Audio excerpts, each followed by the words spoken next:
Look, I don't want to get carried away, but this is the best curry you're ever going to eat. See what I did then? Curry. Hang around, you'll get to see it. Now, food snobs can tend to look down on a midweek curry, but there's nothing wrong with a midweek curry. I love them. I cook them 2 or 3 times a week in my house because there's so much flavor in it and it's really, really simple. You can't really stuff it up. I'm using a pressure cooker, a little bit of oil to start, and I'm gonna brown my meat in batches. So this is just chuck steak. So it's a secondary cut of steak. It's nice and cheap, but it requires a long cooking time. All our meat is out, that can sit and rest for a while, and we're gonna start to put in the fresh layers of our curry.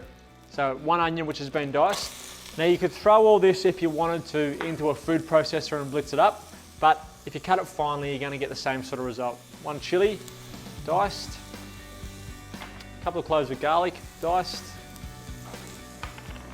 Some brown sugar, add a little bit of sweetness, and then I've got some lemongrass here, which I'm just gonna roughly chop.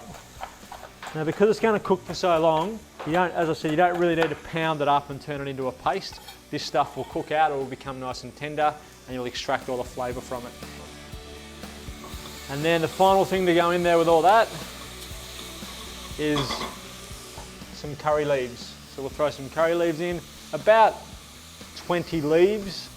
We're going to cook that until our veggies have started to tenderize a little bit, so our onion's becoming transparent, and then we're ready to add our next layer of flavor. Now I could tell you a time to cook all of those vegetables out, but really it's about smell. So it's been about 3-4 minutes, but when you can smell the sweetness coming off everything that's in there, you're ready to go. So cumin, about a tablespoon of cumin, and then we've got some Keen's curry powder. Now, the reason I add cumin is because there isn't cumin in there, and I love cumin, but this is a great little curry powder. It's been around for 100 years, not this jar, I'm talking about the actual company. So I've got a couple of teaspoons of the Keen's curry powder, and that's got all the spices that you would normally put in a curry. So this is the Australian curry, it's referred to as. So it's our take on a classic.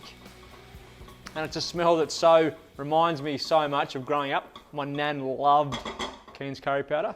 So we're just going to cook that again until you can smell it, until you've woken up those spices. It only takes about 30 seconds, so I can smell that now. So in with that, about half a can of crushed tomatoes. So we've got some Ardmona, good Aussie tomatoes, grown by good Aussie farmers. We love them so much they're even on the can. And once you've cooked out that tomato, we're going to add in the beef that was sitting to rest. So our beef goes back in, and all those juices with it. So it's almost got its own little stock. And then in on top of that, I'm going to put some stock. So about two cups of stock, I reckon, just until you cover the meat. And I'm going to put half of my coconut milk in now and leave half at the end just to bring it together. And I'll leave about a cup left. And then I'm going to put the lid on my pressure cooker and leave it for about 45 minutes under pressure. Now I have some real serious problems with putting these lids on, so get ready to have a good laugh.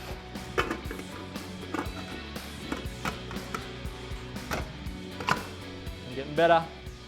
Close it, turn it on, and we've got 45 minutes. Release the pressure off the pressure cooker, so I can take the lid off now. Now because it's a pressure cooker, it doesn't let a lot of steam out, so it doesn't reduce a lot. So we're just going to reduce the rest of our sauce down, our gravy down. We're going to add in our last little bit of coconut cream. Keep that bubbling away to reduce down until the gravy's at the consistency that you want. But while that's happening, I'm going to make a raita. And a raita is something that you serve with a curry because sometimes curries can be quite hot, and this is a way of controlling that. So raitas are just a little bit of yogurt, which helps cool curries down. So anytime you ever come up against something that's quite hot, the best way to get around it is milk or yogurt, because what's in chili that makes it hot is the oil. So if you try and, oil and water don't mix, if you try and drink water, It's just going to keep going over the top of the oil that's sitting in your mouth and never wash it away. But there is acid and fat in yogurt and milk, and it helps break down the oil that's in your mouth. So a little bit of yogurt, some cucumber, which has just been diced, and some red onion, which has just been diced. So again, this is just to give that soothing yogurt a bit of texture and a little bit of extra flavour. And then you just dollop some of this on the side of your curry or on top of your curry if you want. And I'm going to serve this with some naan bread. So I've just got some packet naan breads here. The best way to go about getting them to be as authentic as possible is a char grill. So you just throw a couple of these on the char grill. They'll become pliable. It'll give them that charry, beautiful naan bread flavour. And that's the best way to go about it. So they say the best way to test a curry is, can you eat it without a knife? So that's what you want to happen. You want the meat to fall apart. It's doing that, so.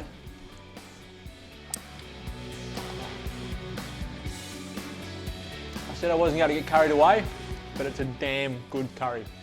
See ya.